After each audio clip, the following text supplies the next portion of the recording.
Physiotherapy চিকিৎসা চলছে দেবযোগায়ন physiotherapy centre.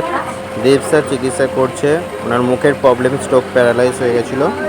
Stroke paralyse হয়ে যাওয়ার পর হাতের লেফট সাইড দেখুন এখন হালকা তবু ব্যাক আছে।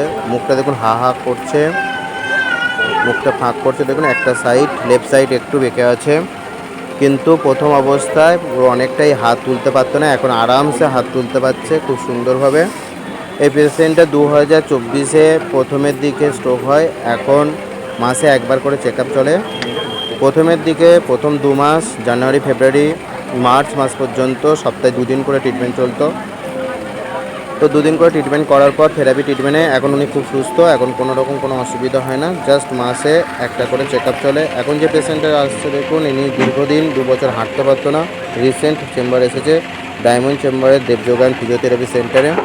এখানে চিকিৎসা করেছে। আজকে নিয়ে 2 দিন চিকিৎসা চলছে। তো উনি একা একা এখন বেটে উঠছে একা একা। উনি কী বলছে দেখুন, ওনার পায়ের যে ব্যথাটা হতো সেই ব্যথাটা এখন অনেকটা কমে গেছে। যে ফোলা ভাবটা ছিল, পা মুড়তে পারতো না, এখন পা আরামসে মুড়তে পারছে, সব কিছুই করতে পারছে। দেব স্যার দেখছে ওনার পায়ের পরিস্থিতি কেমন আছে, আগে থেকে ভালো বেটার আছে। ওনার মুখের আবভাব দেখে আপনারা বুঝতে পারছেন। বাইরে প্রচুর পেশেন্ট বসে আছে, প্রতিটা বেডেই প্রচুর পেশেন্ট। সারাদিন চিকিৎসা চলে এবং সবাই খুব সুস্থ হয় এবং সবাই খুব ভালো হয়ে যাচ্ছে। আপনাদের আশীর্বাদ, ভালোবাসা, উপরওয়ালা আশীর্বাদে দেবযোগায়ন ফিজিওথেরাপি সেন্টার এইভাবে মানুষের পাশে সবসময় থাকবে, সারা জীবন আছে। দেব স্যার সব সময়ের জন্য তাদেরকে সেবা করছে এবং সব কিছুকে ভালোভাবে এগিয়ে নিয়ে যাচ্ছে।